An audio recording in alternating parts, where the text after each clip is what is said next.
If you are joining us, thank you so much. Welcome to the next segment. This time we are talking about marketing to non-customers. You are still listening to the African Echo with Portia, and today my guest is Advocate Collen Weapond. He's from the Information Regulator, and today we are talking about the very important information where the spam calls are now called off, which is amazing. I cannot stress, Advocate Collen, how much I was so tired of that call that says, press one now, or what. Those were so annoying calls. Now, with this new amendment, Advocate Collen, you say that it requires marketers to get consent from people who are not also their customers. How will this impact Dell to the cold calling, and especially those unsolicited WhatsApps and SMSs that are just random? It's a very important question once more. So how the app is designed is that before you can do cold calling or call anyone, you must make sure that you have obtained their contact details lawfully in compliance with the provisions of COPIA. So that's the very first step. The second step would then be to make one call, and that call that you intend to make is the call that you actually make to obtain permission to market a specific goods or services. But if the potential customer refuses to be marketed to, then it means that you now need to take his or her information and put it on a register, which register is then the register of potential clients or citizens or data subjects who refuse to be contacted, who refuse consent. So, and those customers must never ever be contacted again for the purpose of marketing those specific goods or services of your specific. What then is the safeguard process that ensures keep the customers to remain free and convenient while also very reasonable as required by the law? The customer is then now having a record that he was contacted by this customer, so by this company, for the purposes of direct marketing, and he or she withheld consent. So what then happens is that if the company uses a different contact number to call the same client, that would now be a contravention of the provisions of COPIA. So that company must not market to the specific client in future. But there's something interesting on the other side that's developing, and that is called Regulation 4, and that is to do with the Consumer Commission. The Consumer Commission is quite clear that they are in the process of developing a preemptive block. A preemptive block is basically a register where customers can register a general preemptive block, and this general preemptive block prevents anyone from contacting any company from contacting a specific person for any goods or service. It's a general preemptive block. And this is in line with the Robinson's list and the developments in Europe, in Germany specifically, where they have such a preemptive block or register. And then the second part is where you register a specific preemptive block. And the specific preemptive block means you should not be contacted for specific goods or services, those that you've specified, but you can still be contacted for any other. So that's the distinction in the Consumer Commission's Regulation 4 and the preemptive block that they are in the process of establishing. Now, let's get to Form 4. It sounds like something back in the 80s, Advocates Collen, when I say Form 4. Now, with Form 4, it also is part of ensuring that the consent is followed. It's an application for the consent for the data subjects, especially on the processing side of their personal information. Can business now design their own version of this form? And what must be included to make it sure it remains compliant? Thank you, Pasha, for the question. Yeah. So Form 4 is not cast in stone. We use the requirement, and the test is it must be substantially similar.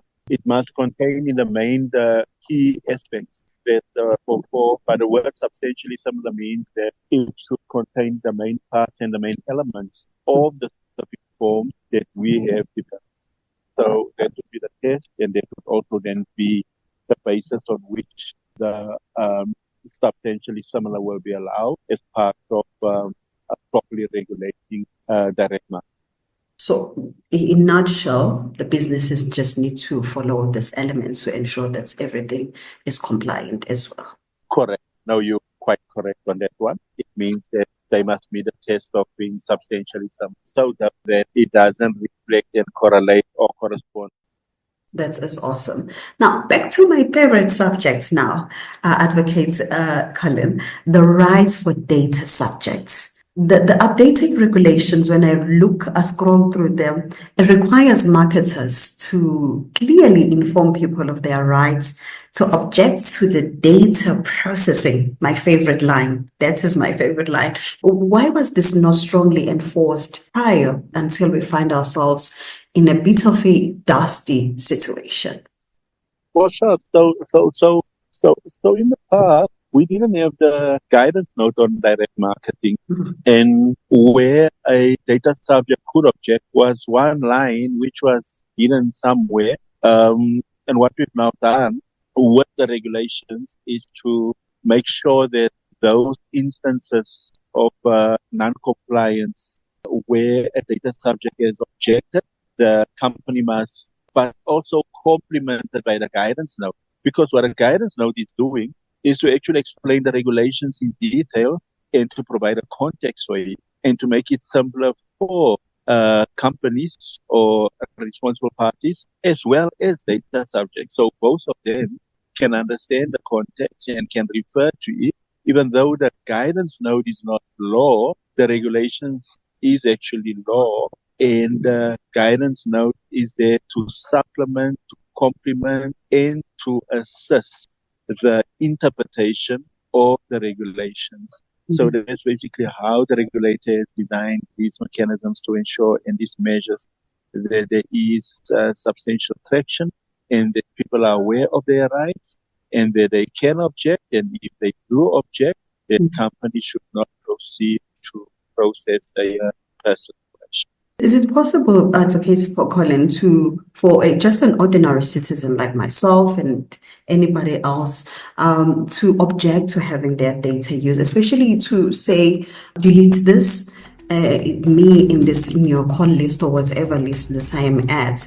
And how soon should this be expected, especially on the side of the consumer? It's possible, and let me give you another piece of good news. So we have designed a guidance note on information officers. So companies are supposed to have these information officers registered with Information Regulator in terms of Section 55.2 before they can take up their duties in terms of FOIA. But over and above that, they must also consider the number which is not restricted, of deputy information officers, either by designation or by delegation. And these deputy information officers are exactly the ones that are supposed to ensure compliance. So you as a citizen objecting, the deputy information officer or someone who works with a deputy information officer should ensure that the processing is up and that there is attention paid to your request and that there's full compliance with the provisions of FOIA. So all of these mechanisms that we've developed over time actually integrates and ensures that there is no excuse for non-compliance by responsible parties. I like that. This is like a hallelujah to me right now. Well, Advocates Collen, we are just steadily getting into our almost last conversation questions. Now, the mentions of a new national no-call list. This one was it. I don't think it was expected by maybe myself, but I will say everyone, maybe. Can you share with us how that will work and how people can register on it and say, no, I don't want to be called at all?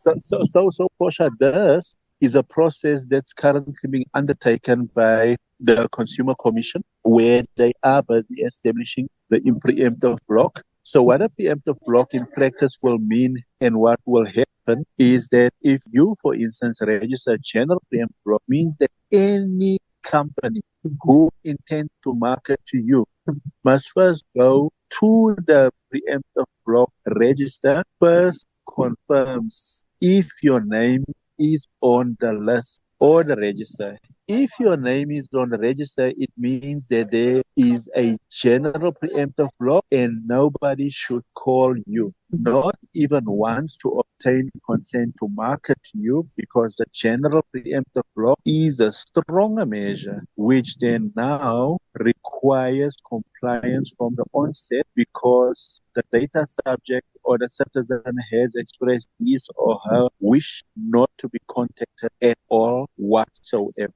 I hope that when these news are reaching far and wide, it's going to change people's lives.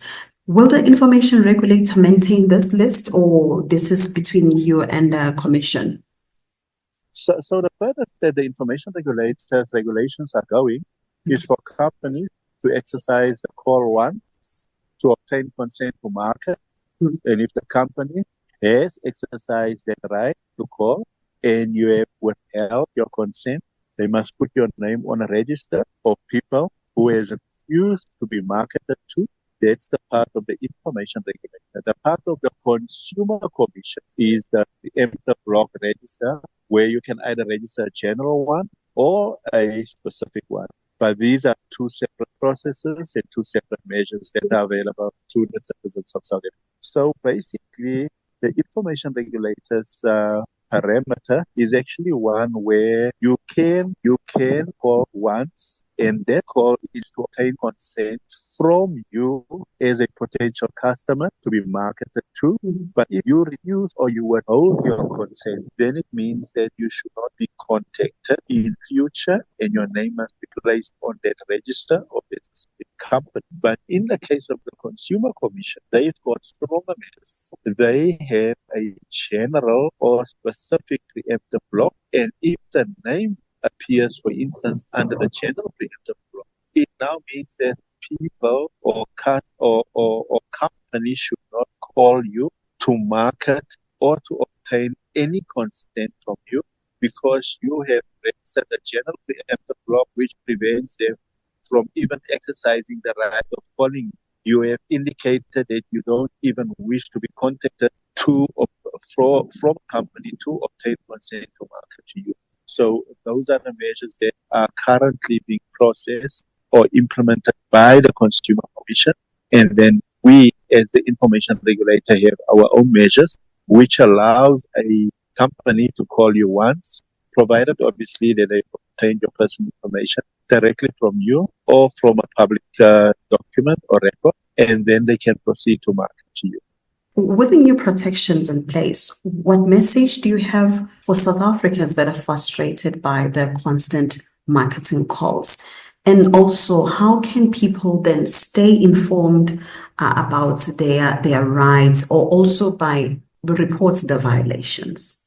Yes, so any person who is aggrieved by these calls must exercise their rights in terms of Section 74(1) by lodging a complaint with the information regulator. Our details are available on the website. The second aspect is then also, if you belong to an industry who has been issued with a code, like the Banking Association, BASA, and you are aggrieved by the adjudicator's decision, then you could then go and approach the information regulator in terms of Section 74 to lodge a complaint with regards to the outcome which you are not satisfied with. So those measures are there. Otherwise, there's also a process to walk into the information regulator. You can be assisted. There's also the possibility of making a toll-free call. And all these measures that the information regulators bring forward is to ensure that we attend to the complainants and that we resolve the complaints as speedily as possible. And that undertaking has been quite a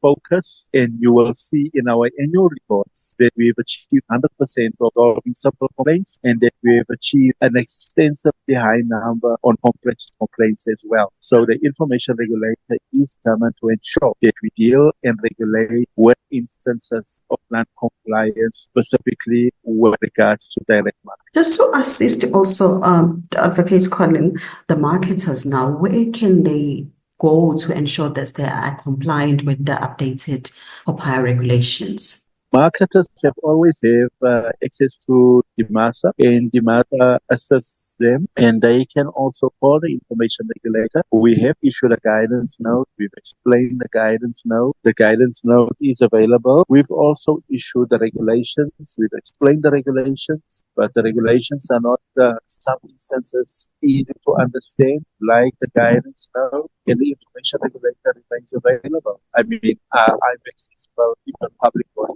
because of the commitment they make to citizens to ensure that their rights are respected and their rights are enforced, and that they enjoy the privacy that they are supposed to enjoy with regards to the processing of their personal. Awesome stuff. If you have any advice that you'd like to give to the people of South Africa, you can do so, sir. Thank you so much, and all the best, Barsha. I'm looking forward to our next conversation. Yes. But in the main, a live setup would also be appreciated, and your work is appreciated, and also what you're trying to achieve. It also helps to get all the different stakeholders to understand the mandate of the Information Regulator. And there you have it. Advocates Collen Weapond laying it all out for us. From now on, no consent means no call. It's a new era for data rights, and if marketers don't play by the rules, there'll be consequences. And if you want to learn more or report any violations, just visit www.inforegulator.org.za or follow the Information Regulator on their social media. Let's stay informed, let's stay protected, and let's finally say goodbye to spam calls. Catch you on the next one. Peace.